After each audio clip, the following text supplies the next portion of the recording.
Hello பேசுங்க ஹமீசா. Hello வணக்கம். வணக்கம் வணக்கம் சொல்லுங்க. வணக்கம். நம்ம கட்சி கொள்கை இல்லாத கோமாளியர் கையில இருக்கு. கொள்கை இல்லாத கோமாளியர் கையில இருக்கு. அதை காப்பாற்ற வேண்டியது நம்மளுடைய கடமை. நீங்க உங்க இடத்துல ஒரு ஆலோசனை கூட்டம் போடுங்க.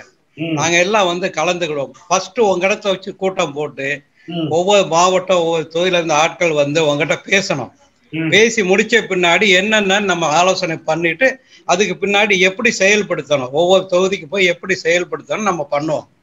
முதல்ல வந்து உங்க இடத்துல வச்சு ஒரு கூட்டம் ஆலோசனை கூட்டம் போட நீங்க அழைப்பு அனுப்புங்க. ஒரு தேதியை பிக்ஸ் பண்ணுங்க. நாங்க எல்லாம் வந்து கலந்துக்கிடுவோம். அதான் பெஸ்ட், அதான் நல்லதா இருக்கும். அவ்வளவுதான்.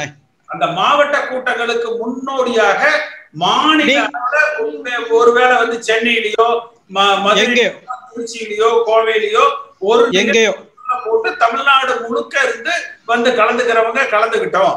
நாங்க வந்து கலந்துக்கிடுவோம். கலந்துக்கிட்டு ஆலோசனை கூட்டமே நடத்துவோம். உங்களுடைய ஆலோசனை கேட்போம், மற்றவங்களோட ஆலோசனை நீங்க கேளுங்க, அதுக்கு தக்கபடி செயல்படுத்துவோம்.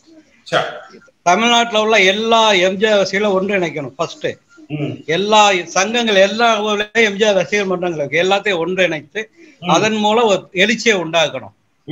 உண்டாக்குனா தான் நம்மளால கட்சியை கைப்பற்ற முடியும். எம்ஜிஆர் நியம சொன்னா தான் முடியும், முடியாது. இப்போ வந்து கொள்கையே இல்லாத கோமாரிகள் தான் ஆட்சி பண்ணிட்டு இருக்காங்க. அவங்க வந்து கட்சியை காப்பாத்தியே ஆகணும். இதுதான் என்னுடைய கருத்து. சொல்லுங்க.